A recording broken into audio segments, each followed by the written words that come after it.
I'm from, being positive could surely get you killed. I always knew in my heart I wasn't the person that the streets told me I had to be. I guess I was living in a fantasy. To truth be told, I still feel that way today. Many people ask me what made me fall in love with art, and my response is, and always will be, poverty. Nothing else but poverty. Um, I think I got that creativity side of me. I think that came from probably like now I know for sure that came from like my mother. Yeah, because I remember being a kid and just always seeing my mother like writing in notebooks and stuff like that. And I remember asking her like, "Yo, what are you writing?" And she was just like short stories. So she always wrote short stories, you know. And I just know now that I do the same thing and stuff like that. I think I know for sure I got that from her. Um, but I was always a kid that loved art class. Like you know how some kids love gym and some kids love whatever they love in school. I was always a kid that loved art. You know, I still remember Mr. Fisher. He was an art teacher we had. He kind of really opened my mind to like a lot of physical arts stuff, like how to make masks and just to do stuff like other than just draw, you know. So yeah, and that was like probably sixth grade. I started to really tap into like my creativities and stuff like that. Well, actually, that I can recognize because before that, like I said, we ain't really had much. So we always had to figure out, you know, how to have fun as kids and stuff like that. So I ain't had no toys and nothing like that. So I used to take like playing cards, like you know, they play spades and pity pack and stuff. Those was like my toys. You know what I mean? Like I ain't had no toys. Like I remember one time me and my cousin Diddy, we had dug in the garbage because we used to dig in the garbage on the side of the building. And one time digging in the garbage, we ran across a bag full of toys. And after that, we used to be digging in the garbage even more until we got our ass whooped. Of course, you know your parent find out you outside digging in the garbage. We thinking we this. I'm trying to tell you how naive we was to life. Like we thinking that this is normal. So but so we ain't never have it. So we had to, you know, that's where that creativity came from me with like just taking nothing and making something. You know what I mean? Because it been like that as long as I could remember. So even now, people be like when we around each other and you just make up stories and go on, and they like, man, how you just do that shit off top of your head like that? Like how you could just and I'd be like, man, I was doing this since I was about 3, 4 years old, man. I've been creating my own worlds and you know, and within that you have to create dialogue, you know what I mean? So for me, writing has never been hard. Finding ideas has never been hard. I'm more so in getting my own way because it's like you want perfection, you know, with your art. You want your art is like a child, you know. You want to mold it the right way. You want it to be perfect, you know. And sometimes for an artist, that could be like detrimental almost to your creativity.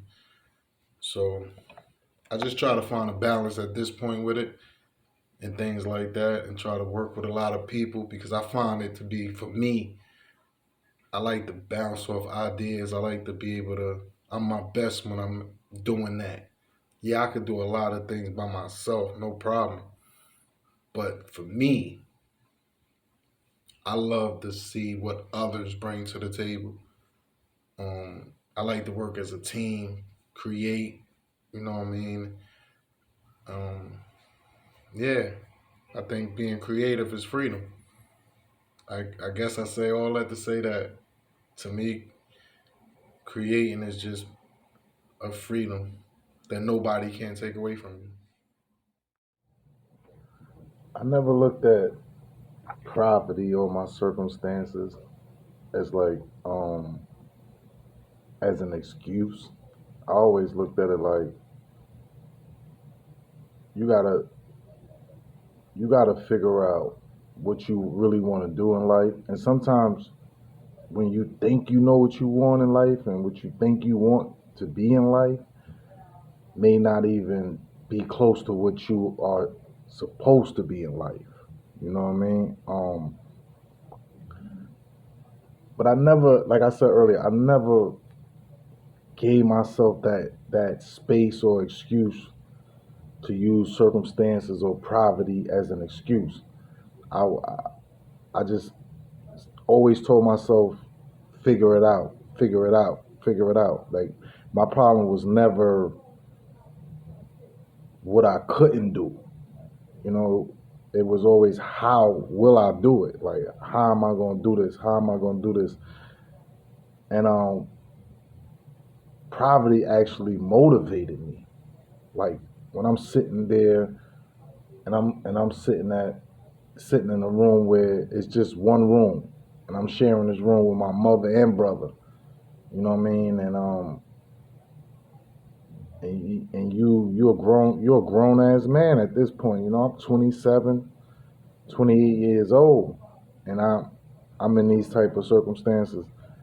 And for most people, they would have gave up. Most people would have quit. Most people would have done what any normal person in those circumstances would do, like fuck it, you know, and went the quick, easy route. But I'm not. But I with not letting poverty be like a gate for me. I just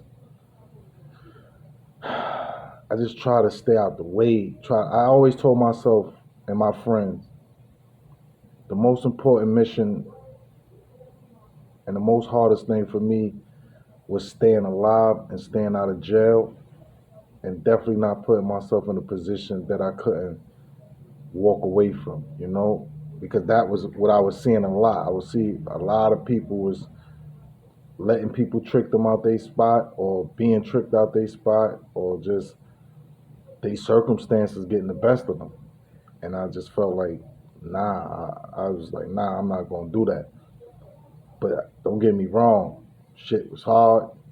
And it's hard today, you know what I mean? It's definitely a struggle, you know? It's definitely that. But for some reason, I just feel like I'm not gonna die like this. You know, I feel like something gonna happen that's gonna make me appreciate the long ride. You know what I mean?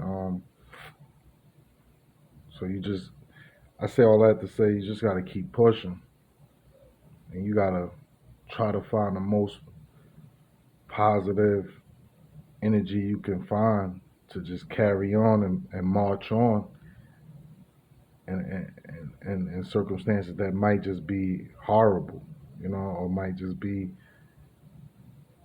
viewed as unbreakable, you know. And at those points in your life, if you find yourself at those points in your life, when you right at that moment where you like, should I go on? Should I stop? I'm gonna just tell you, keep pushing, keep going. If you got a vision and you know in your heart that you willing to sacrifice, because that's really what you're doing, and that's really what poverty is. Is a test of strength. So yeah, poverty for me was like okay, and even when I'm in good circumstances and things like that, I need the hood. I gotta smell it. You know what I'm saying? I gotta even if you're not involved in nothing, you don't you know that's far out your sight. For some of us, it's like you know you gotta smell it at least. You know, there's something about it. It's just something about it. Like for me, I ain't. I ain't never look at my childhood as being difficult. You know what I mean? I knew it was different, but I never, as a child, never paid attention to like what was difficult around me or the circumstances that I was in or facing or how these things would affect me in the long run. I was just being a kid, you know what I mean? And just going along with things that was going on. I ain't really had no choice and no say. But when I was started to get older, when I started to get older, that's when I started to like I say about like fourth, fifth grade, I started to realize like keep it simple and real. Like we was poor as shit. Like we ain't have it. You know what I mean? Like my grandmother, she did the best she could. Don't get me wrong. All respects to her. But like I said, the truth is, man, we ain't have it, man. We was one of them families that, like one of them families in the neighborhood that people laughed at, like the dirty family. We was considered like to be that. You know, we had you know, we ain't had curtains and shit. I remember growing up and one day we outside, kids and them, everybody catching their little joke sessions and stuff like that. And one of the guys said, I said something and everybody laughed. And he was like, yo, shut up, man. That's why you got sheets for curtains. I think it was at that very moment, and I had to be like 9 years old, but I think it was at that very moment is when, like that light switch hit. Shit just hit like dong. It was like, oh shit, we poor. You know what I mean? I never paid attention to my grandmother walking in the house with bags, like with Tupperware filled with food. Now looking back, you know that came from like the neighbors in the building and stuff like that would give us stuff. So, because like I said, my grandma was raising not only her kids that really didn't make it in life, the ones that didn't kind of like find a way, so to speak. She was raising grandkids, and we had one of them open door policies. Like I've never seen the key to the front door of my grandmother's apartment. Never, never, never. And it was what 17 years I lived in that building with her, and I've never once seen a key. So yeah, my childhood was difficult. It was crazy, but I made the best of it. I think everything that I've been through, everything that I witnessed, everything that I had to endure, I think it turned out to be a plus for me because I figured out how to take the negatives and turn them into positive. And and for a lot of people, I see that was a real hurdle, a challenge for a lot of people that didn't even that didn't probably was able to figure that part of life out. So I'm grateful for that, and yeah, that thinking back on it is like wow, shit was life was crazy, man. Life was crazy. Just just had to roll with it. You know, that's all you could do. Just roll with it, and that was it. When people ask me now, how do I feel about like the streets and the code of the streets or the lifestyle of the streets, all that kind of good shit that's bullshit in real life. I just I get it. I get it. You know, I don't blame like a lot of people say, oh the young people is out of control, all these murders and all these shootings and all these killings, and I agree. It's definitely way more violence in today's world than I can remember. Even being in when I was running around outside on that type of entertainment and things like that. But at the same time, when you look around, everything has been somewhat like glorified as to be like bad has been glorified as good now. Like when you look at all of the older dudes and you look at the internets and you look at these interviews of these older guys, they're glorifying nothing but bad shit. And they act as if they're doing it in a way of they don't want the youth to go down their road, so they telling their stories. But if you smart, you look at it like, oh, they just still living in within their own fame. You know, they still chasing that name. They still chasing that. Don't play with me. I'm this type of person. You know, aura. So a lot of the OGs and shit, I don't respect a lot of shit like that. And then you look at it, that's where it trickles down to the streets.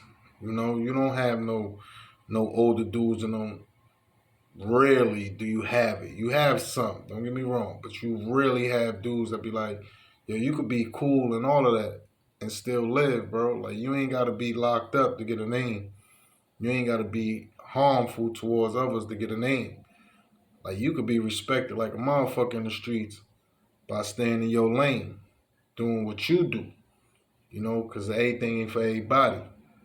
But now when you look at the streets, you know, everybody a killer. You know what I mean? Everybody, every fucking body is a killer, from the young generation to the older generation. So it's fucked up right now. You know what I mean? It's definitely a war zone. Definitely unpredictable. You know, it's just some shit that you just can't really put a put a finger on. You know what I mean? You can't do that, but at the same time, like I said, at the same time, you gotta. I think us as the urban community, I think as the urban community, we have to start to step up a little bit more. We have to start holding these individuals accountable. We can't keep saying that a kid that sell drugs, smoke weed, have sex, does what they want to do, shoot people, carry guns, that they're babies whenever they are in trouble. Or, you know, we got to start holding these people accountable. We got to start holding the parents accountable for not doing their job. And at the same time, we got to hold a system accountable for taking away parents' rights to raise their kids. Like, we're not dealing with kids that we go tell stand in the corner for 5 minutes. You know, when our kids do something bad, most times we burying them or we visiting them. You know what I mean? So we gotta figure out a balance. You know, definitely gotta figure out a balance, because it's not gonna get any better, and the system is definitely um, capitalizing off of these young men and women and even older people that's misguided right now within the street life, if that makes sense. You know what I mean?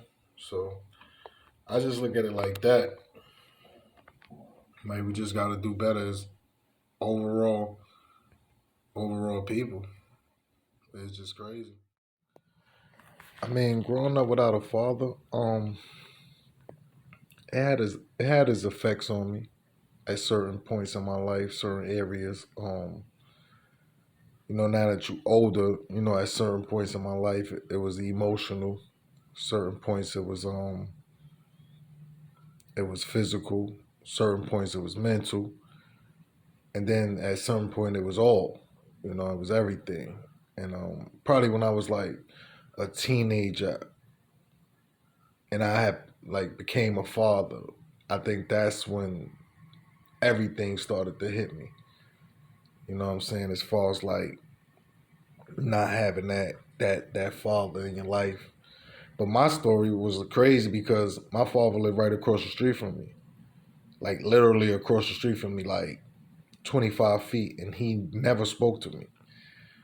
Me and my father started speaking one day. Um, I was actually, I think I was like 19, something like that, 19, 20, and 19 or 20, and some shit had happened on the block. But at the time, at that age, I'm in the streets. I'm feeling myself. You know what I'm saying? I got my little name up. You know what I mean? So I'm feeling good about my situation in the neighborhood that I lived in. And I think like for me, I was ready to put hands on my father because like he will sit around. At this point now, we older. You feel me? So I'm with my brother. Me and my brother have a very close relationship, which is his son, his firstborn. You know what I'm saying? So me and my brother is cool as fuck at this point, but yet my father walk up and speak to my brother, speak to the friends. Yo, he would speak to people that he didn't even know and just and say nothing to me. And I remember one day I just was having a bad day with my son mother. And I was like, I was, I just told him things that a son shouldn't tell a father. And from that point, but I basically kind of, what I'm saying, told him in a way like, hey, yo, from this point on, acknowledge that I'm your son and stop playing with me, you know what I'm saying, before I get really angry. Like, and from that point, I'm going to be honest with you. From that point, it made my older brother look uncomfortable.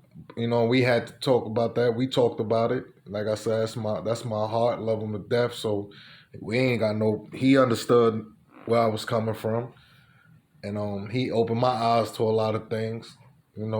So yeah, like I said, it had effects on me and things like that. And then just not having that person that you could turn around and ask questions, turn around and I went through a lot of shit that had I had a father to either what I'm saying, just be like, yo, what you doing? Just like simple things like that, like, yo, what you doing? That's what I mean. I think I would have cut back like 10, 15 years of BS because I was just like one of those kids. Like I always felt like I was just born in a neighborhood, but I wasn't controlled by it. I never felt controlled or imprisoned within my radius or my neighborhood. I just knew, so I think influence comes from everywhere, whether you got a father at home or not. That don't mean that you're not influenced by other males outside. You know what I'm saying? Um, so I was influenced by different males that was outside that taught me, different walks of life. That's why I see life so different because you had the guy that was going to teach me the streets. You had the guy that was going to teach me the straight line game. You had the guy that was going to teach me the how to wiggle, you know what I'm saying, in between both worlds. You know what I mean? And then it was on you to kind of feel like this the type of character I like. This is the type of person I like being. So you gravitate more to that style. Like some people gravitated to the gangsters on wanting to be just like that. So that's when you get your drug dealers and your shooters and your people that's locked in. The real people that's locked in that, not just the people that get out there and say it. I'm talking about the ones that's truly locked in on that area. And then you got some dudes that shit, they might look at a dude that do art. Like they know they drawing every day because and they like his style. They like how he it's crazy. So father figure wise, that was like real close to me, and actually real close to me. Like I said, my best friend Ev, you know what I'm saying, his father was in his life, all his life, and all his kids' life that lived in the house. Like he was a real father.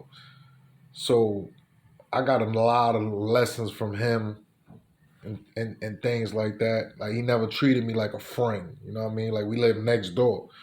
So I was always welcome in that house. You know what I'm saying? He disciplines his own older kids that beat on me and his little and Avenue, the big brothers beating on you, big cousin. Shout out to Trini, shout out to June. They'll beat on us, but shit, they never looked at it like, why you do that? They actually beat them harder for hitting on me, you know what I mean? But they didn't treat me like no neighbor. If I'm beating on my little brother, beating him up, making him tough, I'm gonna beat on you and make you tougher. And then they got their ass whipped by pops. That's how it went. You know what I mean? That was just it. So I don't know. For me, not having a father, like I said, man, it had its points. But I think for more so, the relationship with my mother is what I yearn, and I never had that right there. That's what was hard for me. Like I was more focused on trying to be under my mom's, who was always gone, rather than my father. Because like I said, I thought men was mean. You know what I mean? I thought all men was mean because of what my stepfather, not stepfather, a man that my mom was dealing with for a period of time, what he did to her and did to us. So I just grew up thinking men was mean, you know what I mean? Like all men is mean, all men is mean. Like all men just beat on their women and kids. That's how I truly, truly grew up. Like shit was crazy.